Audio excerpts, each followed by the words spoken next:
meus amores, tudo bom? Então hoje a gente vai ter uma aula muito importante. Eu queria saber se vocês sabem, dentre as coisas que existem no mundo, qual é a coisa de maior importância que existe? O que há de mais, assim, incrível e impressionante que existe no mundo? As crianças vão falar um monte de coisa. Então, talvez alguma acerte, né? E você fala, então, a coisa mais excelsa, mais primorosa, mais impressionante que existe no mundo é a vida humana. E a vida humana, ela é composta de duas coisas. Ela é composta de corpo e de alma. Hoje a gente vai falar sobre como o corpo produz a vida humana, né? Como que um homem e uma mulher participam da criação de uma nova pessoa, só que eles participam apenas com uma parte da criação da pessoa. Porque eles só são capazes de dar a essa nova pessoa a matéria, que é o que a gente vai conversar hoje. Ou seja, a matéria é aquilo que é material, né? Então, que é exatamente o nosso corpo. Mas o nosso corpo, por exemplo, quando a gente morre, ele tá lá presente, não tá? E o que não está presente lá? Não está presente a alma. Então, não tem alma. Então, para que algo exista no mundo, a matéria exista, ela precisa de uma forma. E o que dá essa forma é a alma. E aí, a mulher e o homem, eles não dão isso. Eles só dão a matéria. E é sobre isso que a gente vai conversar hoje. Como que um homem e uma mulher dão origem a uma pessoa materialmente falando? Por que eu tô falando isso?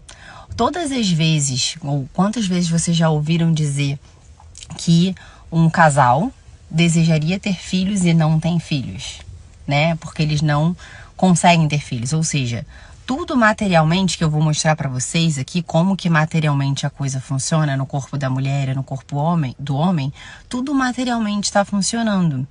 No entanto, muitas vezes, apesar de teoricamente poder acontecer a geração de uma nova vida, essa nova vida ela não acontece, né?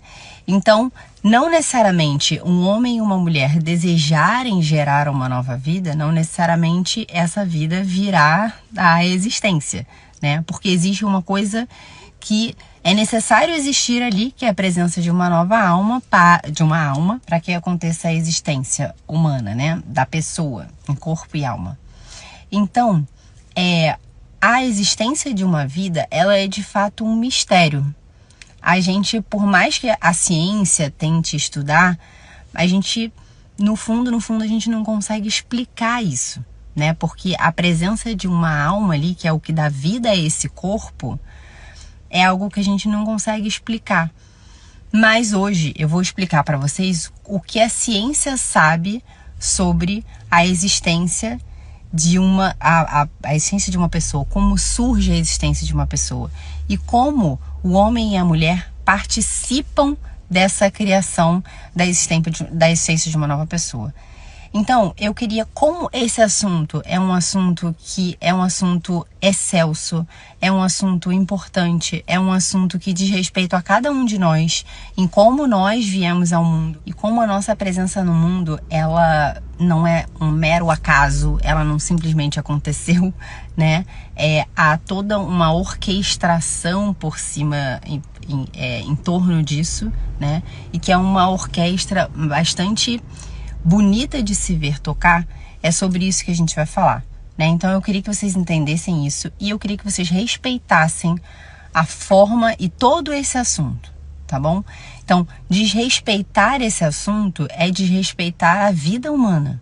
E todas as vezes que a gente desrespeita o surgimento dessa vida, a gente vai deixando a nossa consciência cada vez mais grosseira e a gente passa a ver a vida das pessoas que já existem no mundo de uma forma muito ruim, porque a gente não consegue respeitar a dignidade de cada uma das pessoas, tá ok? Então eu gostaria que vocês tratassem esse assunto com a seriedade que ele merece, combinado? Isso não significa que eu não vá responder às perguntas de vocês Eu tô aqui, eu sou professora de vocês, eu tô para responder. Eu não quero que vocês saiam daqui com dúvida, tá? Só que não é o momento da gente ficar com brincadeiras ruins. Por que eu tô falando isso para vocês? Porque, infelizmente, no mundo que a gente está vivendo, esse momento da criação de uma nova pessoa, ele tá muito deturpado, né? Então, às vezes, há uma visão muito ruim desse momento, né? Uma visão feia e que a gente fica com vergonha dela. Então, quando a gente vai falar sobre a existência da vida humana e a gente começa a ficar incomodado, com vergonha, que a gente não quer falar, isso significa que a gente está falando dela de uma maneira descuidada. Uma maneira em que ela merecia um cuidado que a gente não está dando, tá? Agora, abre parênteses, isso é a professora falando para as crianças. Vou explicar uma coisa para vocês. Sabe quando a gente vai confessar, que a gente vai lá falar dos nossos pecados? Por que a gente fica... Muitas pessoas que não são católicas ou as pessoas ficam assim, bem, quem é essa pessoa? Quem é esse sacerdote para ouvir os meus pecados? E quem é ele para perdoar os meus pecados, né? Então, a gente fica um pouco assim... incomodada, porque a gente está abrindo ali a nossa alma de par em par, mostrando todos os as nossas piores pensamentos, nossas piores ações, nossas piores misérias, nossos piores horrores, a gente está expondo completamente ali. E a gente não quer que aquilo saia dali. A gente não quer que alguém julgue aquela ação de forma descuidada ou de forma a nos expor. E é por isso que a confissão acontece no confessionário. E é por isso que o sacerdote, ele está proibido de, a partir dali, falar aquilo para alguém. E é por isso que ninguém vê a confissão acontecer. Porque ali é um momento em que há a maior exposição da nossa intimidade. No ato conjugal, na relação entre um homem e uma mulher, é exatamente assim que acontece. Então, por que a gente não deve fazer isso mostrando para todos, que todos enxerguem e todos vejam? Porque ali é um momento em que a mulher está expondo completamente a sua intimidade. É um momento que ela está ficando completamente vulnerável. E o mesmo acontece com o homem. Ele também está expondo completamente a sua intimidade, expondo completamente toda a sua vulnerabilidade.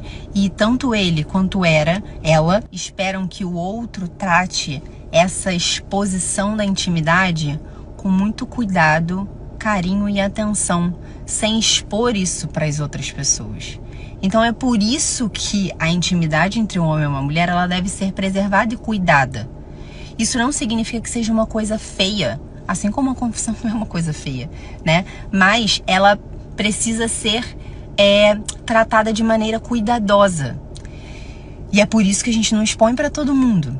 Só que hoje em dia, com essa questão da pornografia, com essa questão do descuido desse momento entre um homem e uma mulher, que parece que não tem importância e que as mulheres querem se expor e os homens também não estão nem aí com o que o outro vai achar. O que importa é o que eu tô ali querendo fazer com o meu corpo e minhas regras. Isso faz com que essa exposição da intimidade, isso faz com que a gente não consiga falar isso para nossos filhos, porque a gente fica desconcertada, a gente começa a pensar em coisas pornográficas, porque a maioria das pessoas, infelizmente, tem essa visão pornográfica da coisa, né? De posições, de coisas que usa e não sei o que lá. Ou seja, floreia o ato conjugal de uma forma que é totalmente desproporcionada, ou seja, em vez de ser um momento de intimidade entre um e outro, acaba sendo um momento em como eu vou buscar o meu próprio prazer. E o outro realmente assim importa pouco, importa mais o que eu tô sentindo, a maneira como eu estou vivendo aquela situação, do jeito que eu quiser. E aquele relacionamento entre o homem e a mulher, eles não estão orientados ao completo, de fato, a completa doação de um e de outro. entende? O que, na verdade, os casais estão preocupados e o que normalmente se fala nas aulas de ciências, nas aulas de educação sexual, nas escolas, é muito mais em relação ao medo. Medo de abuso, medo de DST, medo de gravidez na adolescência, medo disso, medo daquilo. Então, na verdade, o ato conjugal se transformou num, assim, cuidado.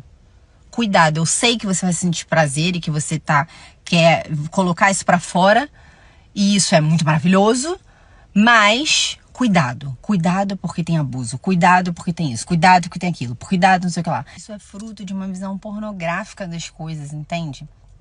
Se os seus filhos não têm acesso à pornografia, a beijos de novelas, a imagens de filmes o tempo todo entre homem e mulher que se pegam, isso não sei o que lá, não sei o que, e revistas ruins, na hora que você for falar para ele sobre o ato conjugal, que você for dizer exatamente como as coisas acontecem, ele não vai ter uma visão pornográfica da coisa. As crianças, elas não têm esse pensamento pornográfico. Esse pensamento pornográfico, ele vem de uma coisa externa. Ainda que elas sintam impulsos interiores de desejo de estar, de desejo de ficar juntos, de desejo de fato, desejos sexuais, de fato, quando eles já estão na adolescência, esse pensamento ruim da coisa, essas visões ruins, essas coisas que elas escutam, isso só povoa o imaginário das crianças que tiveram contato com isso. E essa é a grande questão dos pais. Eles têm dificuldade de falar porque eles têm um contato pornográfico, eles têm uma visão pornográfica da coisa. Eles têm uma coisa, ai, como é que eu vou dizer? Ai, como é que não sei o quê? Se o seu filho não tem essa visão das coisas, não é exposto a isso, ele não vai pensar no ato conjugal como uma coisa pornográfica, tá bom? Ele não vai se sentir incômodo em relação a isso, tá? Então, a professora de ciências, ela vai mostrar como materialmente as coisas acontecem, tá bom? Com toda a delicadeza do mundo. E não é necessário você falar coisas bizarras, entendeu? Com toda a delicadeza do mundo. Isso não é para ser um assunto feio e um assunto que a gente deva evitar, sabe? Então tem um lado em que é a turma do vamos pro naturalismo, sabe? Olha, sabe o que acontece?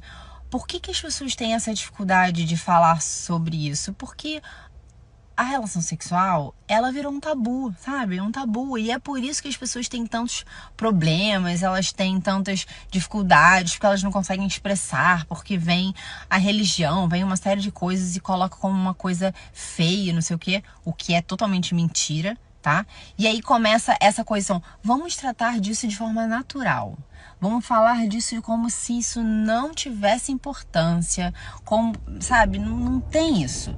E aí é isso, tem essa galera. E tem a outra galera que, por já saber que tiveram uma visão pornográfica da coisa e não quererem que os seus filhos tenham essa visão e que eles de fato respeitem as suas esposas e que as suas esposas respeitem os seus maridos, eles consigam entender que uma relação saudável é uma relação em que há exclusividade no relacionamento, em que há amor completo, em que há união total de corpo e de alma, em que há preocupação com o outro, em que há fidelidade, em que há possível fecundidade, enfim, entende? Então, nessa tentativa, eles começam a, tipo, ai, não vamos falar, porque se eu falar, eu posso atentar contra a pureza do coração do meu filho, eu posso atentar contra a castidade, talvez ele não consiga viver porque eu contei. E isso também é uma mentira, não é verdade, tá? Então, se você preparou todo o seu filho, se ele entende o que é o ser humano, se ele entende a dignidade do ser humano, se ele entende o valor do amor humano, se ele entende a importância do cuidado com o outro, se você o educou dessa forma, se ele não tem contato com pornografia, quando você falar o que acontece num ato conjugal, ele não vai ter um pensamento pornográfico. Do outro lado, se você é a galera que, tudo bem, vamos colocar os nossos filhos mesmo para assistir pornografia, para que vire homem, para que a mulher também fique liberada, sabe? Assim, ai, nossa, não seja tão careta, sabe? Vamos quebrar tabu mesmo. Aí, de fato, quando você for falar sobre essas coisas, ele terá uma visão pornográfica. E ele vai ter uma dificuldade enorme de olhar para o outro ser humano e não ver apenas uma coisa, e não ver apenas prazer. Ele vai olhar para um outro ser humano e só vai conseguir ver isso, que é a visão veterinária da coisa. Ele só vai olhar e falar, bem, como é que eu faço para satisfazer o meu prazer? Isso que importa. Em relação ao outro, a dignidade do outro, se eu vou ferir o outro, se eu vou cuidar do outro, isso não se coloca, entendeu? Porque ele tá olhando para a sexualidade com uma visão totalmente deturpada. Então, por um lado tem essa galera, por outro lado tem esse outro pessoal. E aí fica o pessoal falando demais, esse aqui não quer falar nada. E não é assim. A gente precisa conseguir expor. Porque os nossos filhos, muitas das crianças vão ter lá na aula de ciências, aula sobre sistema reprodutor e não sei o que lá. E os pais precisam conversar com seus filhos antes disso.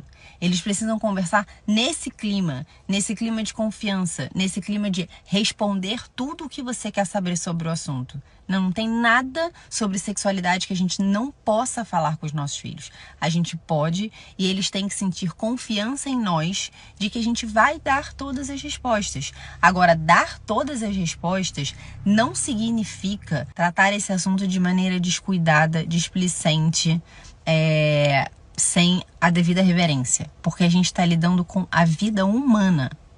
E isso é uma das coisas assim que é o que mais tem sido atacado hoje, é de fato esse ponto da vida humana. Então vamos lidar com isso de forma totalmente descartável. Quer abortar, que aborte, quer fazer criança das maneiras mais esdrúxulas, se o casal está envolvido ou não. Não interessa, entendeu? Então, ou por um lado vamos matar todas as crianças, ou vamos gerar crianças da maneira como a gente bem entende e vamos utilizar esses embriões como a gente quer, né? Numa bandeira de, isso é bom para a humanidade. Nem uma coisa, nem outra. Então, se a gente trata a origem da vida humana, que é esse ponto, de maneira descuidada, a visão que as pessoas terão sobre as outras pessoas vai ser uma visão descartável, uma visão assim, pouco me importa o que os outros pensam e o que os outros são. Então é muito curioso porque é de fato um contrassenso, que são essas mesmas pessoas que ao mesmo tempo levantam a bandeira de vamos ter empatia, vamos prestar atenção no outro, dar amor ao outro, só que elas não percebem que elas estão educando seus filhos justamente para não serem capazes de olhar para o corpo e verem alma, entende? Então, nós seres humanos, é isso, tem que ter a capacidade de olhar para você e não ver apenas o que o meu olho é capaz de perceber.